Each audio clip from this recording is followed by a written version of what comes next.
Très bien, on continue. Maintenant, on va faire la même chose, mais pour créer un cookie persistant.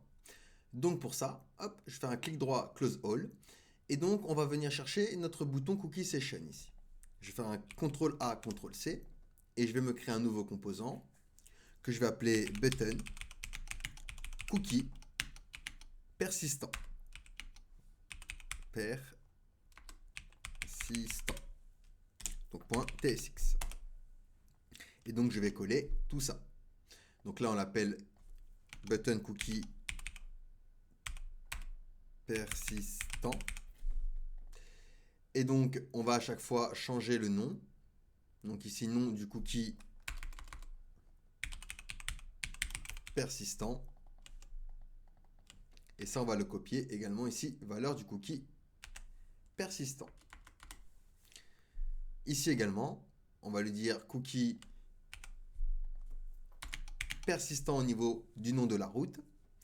Et ici, on va dire créer un cookie persistant. Parfait, nickel. Et donc ça, on va l'importer dans cookie content, import, button cookie persistant. Et donc ça, on va venir se le mettre juste après le deuxième bouton, le premier bouton. Et donc ici, j'ai bien mon deuxième bouton. Alors, je vais simplement changer sa couleur. Alors, dans cookie persistant, on va le rendre en, par exemple, en green, en vert.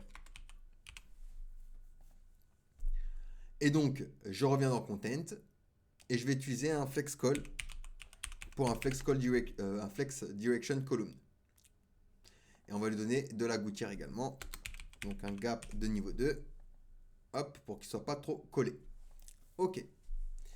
Et donc, je vais pouvoir maintenant me créer ma route API. Donc, cookie. Alors, je crois qu'on ne lui a pas donné de S. Si, on lui a donné un S. Rename. Donc, on a dit cookie persistant. Et donc, à l'intérieur, on va faire notre route.ts. Donc, dans notre route, on va pouvoir faire un import de next request et next response from next/server. On exporte notre async function. Donc, on est sur la méthode post qui aura donc la requête request de type next request. Et donc, on va pouvoir lui dire qu'on va venir récupérer le cookie name et la cookie value, d'accord? Parce qu'on a également ici le name et la value. Donc pour ça, même histoire, on récupère en mode destructuring, donc est égal à await request.json. Et on va pouvoir lui donner un âge. Donc pour ça, je vais créer une variable que je vais appeler maxAge. Et je vais lui dire que c'est égal à 30 fois 24 fois 60 fois 60. Et donc c'est égal à 30 jours. Et donc je vais pouvoir faire un const response est égal à next response.json. Et même histoire, donc on balance un message. Et dans ce message, on va lui dire cookie persistant créé. Ensuite, on va pouvoir donc utiliser la méthode set pour créer notre cookie. Donc response.cookies.set et on lui donne donc notre cookie name et notre cookie value. Et donc ici à l'intérieur, alors on ferme bien la collade et la parenthèse, on va pouvoir lui donner notre âge, donc max âge. L'âge qu'on lui a donné, donc 30 jours. Donc ça veut dire que ce cookie aura une durée de vie de 30 jours. On peut également spécifier, donc pass, pour lui dire que tout le site a accès du coup à ce cookie. Et je peux également ajouter un HTTP online. Et par exemple, je pourrais le passer à true. Cet attribut empêche l'accès au cookie via JavaScript. Ça veut dire que même si un attaquant parvient à injecter du code JavaScript malveillant dans votre application, par exemple via une vulnérabilité XSS, il ne pourra pas accéder aux cookies marqués comme HTTP online.